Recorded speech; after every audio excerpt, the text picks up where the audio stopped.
Hello everyone and welcome to the next and possibly last, I think, episode of me, To Be Astronomer, reacts to the 27 questions the Globe Defenders can't apparently answer, even though we have answered every single one, since they are at the intellectual level of a 12-year-old who has very little understanding about nature. Let's keep on going, shall we? We left off at question 26, and that's where we shall continue. Where's all the space junk? In space. I love it. Sorry. This one. It is genuinely an interesting question. There is a whole bunch of space junk. Most of it is just orbiting. A whole bunch of it eventually re-enters the atmosphere and just looks like a shooting star because for the most part they're really small. Occasionally, although that's really rare, parts of it actually hit Earth's surface, but that's exceedingly rare. Happens though, still. So that's where all the space junk is. In space. I know where you're going with this question. Why don't we see How it? much space junk do they say we have? Oh, I don't know by heart. A whole bunch. Let's see what they say. A lot. In tonnage wise, I haven't got a clue. Space debris, a problem that's only getting bigger. That is correct. Look at that. Space junk around Earth. Also correct. Wow, guys. Look at that. Space junk, how do we solve the problem of dead satellites? That is a good question. There are some ideas by the European Space Agency to build small satellites that grab onto space junk and make it deorbit on purpose. There is also the idea of shooting at it with high power lasers so that it evaporates. All of those things are possible. None of them seem practical as of now, but you can certainly do a whole bunch of stuff to get rid of the space junk. It's just not a huge problem yet, but it's getting somewhat moderate. How do spacecraft avoid space junk? There's a lot of human-made material that orbits the Earth, aka space junk. About 23,000 pieces are larger than a softball, traveling at speeds up to 17,500 miles an hour.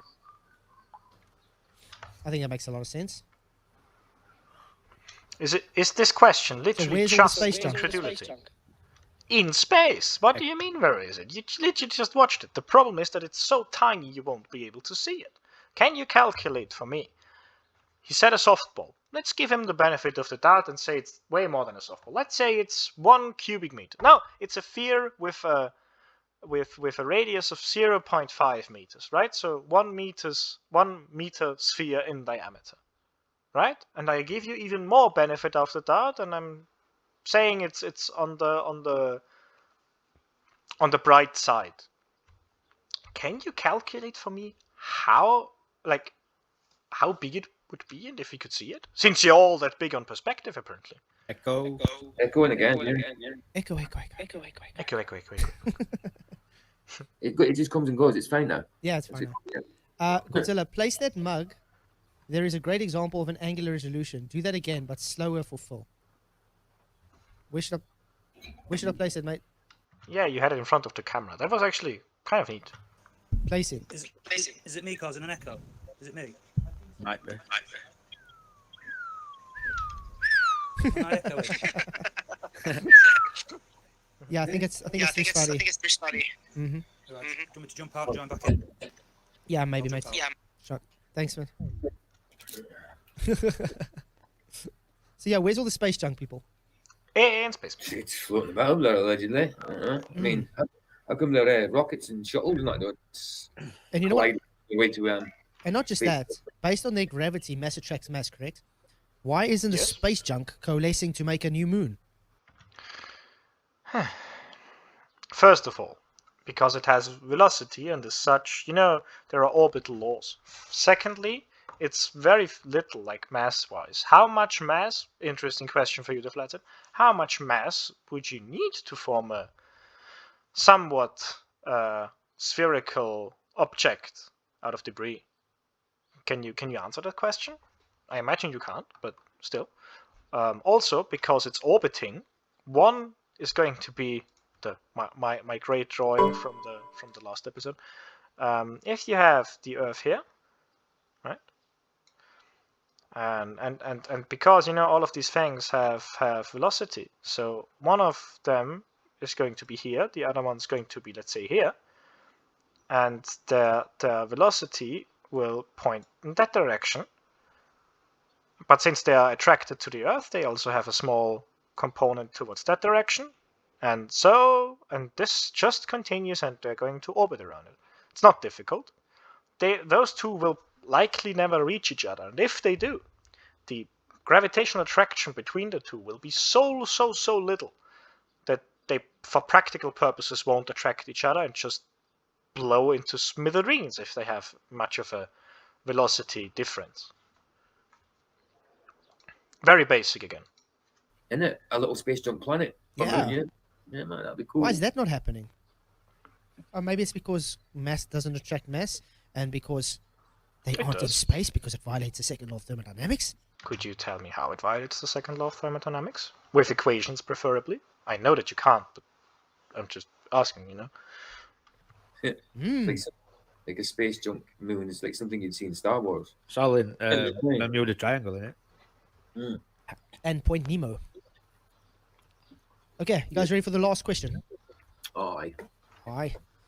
27. Why no pictures of aeroplanes from the ISS or satellites? Ooh. Yeah.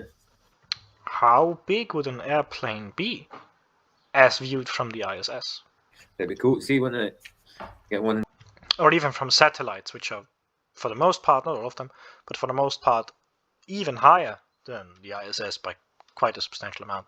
One plane and one at the top, we'll go plane on the sides. You know what I mean? Plane near the bottom. You'd be able to take that picture at once, all of it at once. Exactly. It's very simple. Why are there no pictures of airplanes from the ISS? Because you never see the planes or anything from the ISS. So, yeah, again, because first of all, can you calculate for me how big the planes should be? Secondly, or if you're referring to like satellite pictures, that's because if they catch something on there that's not supposed to be there, like a plane or a whole bunch of clouds or stuff, they decide they take a whole bunch of images and just puzzle them together so that you can see the ground nicely. Yeah. And you never see pictures of satellites from the ISS. That's mostly because space is very, very, very huge.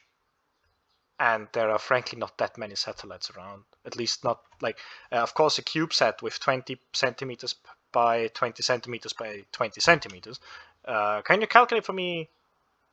Well, no, you probably can't because it doesn't have a set orbit height. Nah, but most satellites will orbit actually higher than the ISS, like further away from Earth. So that's one of the reasons why. Second reason why, there is a lot of space up there. So the chance of you actually seeing a satellite isn't that big, really. Oh, you don't actually see satellites from satellites in either. Really weird stuff, because... That's not entirely true. I believe there was a case where... So sometimes satellites get somewhat close to each other. I think there's a picture of that. Wait, hang on. I can't type today. I'm so sorry. Satellite with two L's. I'm sorry. Satellite picture from satellite. Well, I expected that. I genuinely remember like, oh no, but that was in black and white. That's fine. Essentially, you wouldn't really expect those because they're not all traveling like within the same height, if you will. Some are close, some are far away, and so on and so on. So yeah, that's not really something you would expect in the first place. Like, at least not a lot. They're so close to each other, they would be able to film each other, wouldn't they? No. How close So that's all do you think 27 they are? questions for now, guys. Yes, none of those are difficult, and almost all of them were very illiterate. Cool. And like you said, a lot more to come. Please do. Yeah, we can come up with a lot more questions. I mean, for now, would that's going to keep very you guys busy. much. Exactly. I would very much be looking forward to it. It kept me busy for about the amount of time it took me to record the answers.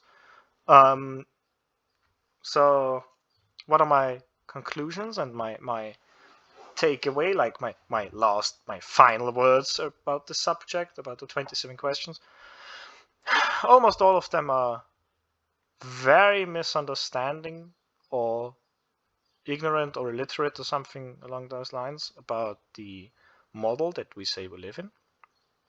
You, and by you I don't mean you flat side, I mean flat earthers in general, clearly have very little idea about science in general.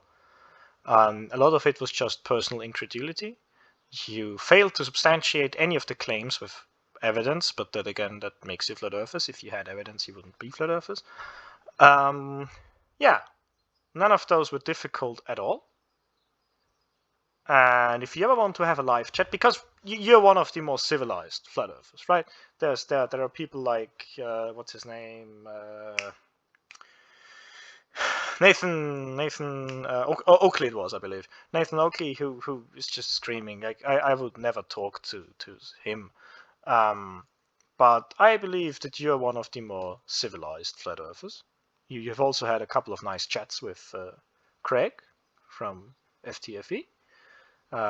And I know that you have subscribed to my channel, which is interesting. But if you ever want to have a talk about any of the 27 questions or multiple or something completely different, just write me here on YouTube. I am not on, like, I don't check this YouTube account a lot because it's not my primary account. I have a primary account just for watching videos. This is just the one I make videos with, right? So yeah, if you wanna have a chat about that, I'm sure that MC Toon or Craig or someone else would be absolutely delighted to host them for us. We can do it somewhere with moderation. We can do it without moderation because I believe we can stay civilized very much. But yeah, other than that, I believe we're done.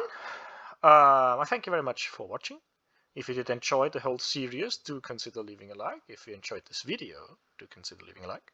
The same holds for subscriptions. I would be very delighted if I got more subscribers. And with that, I thank you so much for watching this series. I have no clue what will come next, but I wish you a nice day, and I will see you in the next thing, that whatever it's going to be, I will hopefully see you there. Goodbye!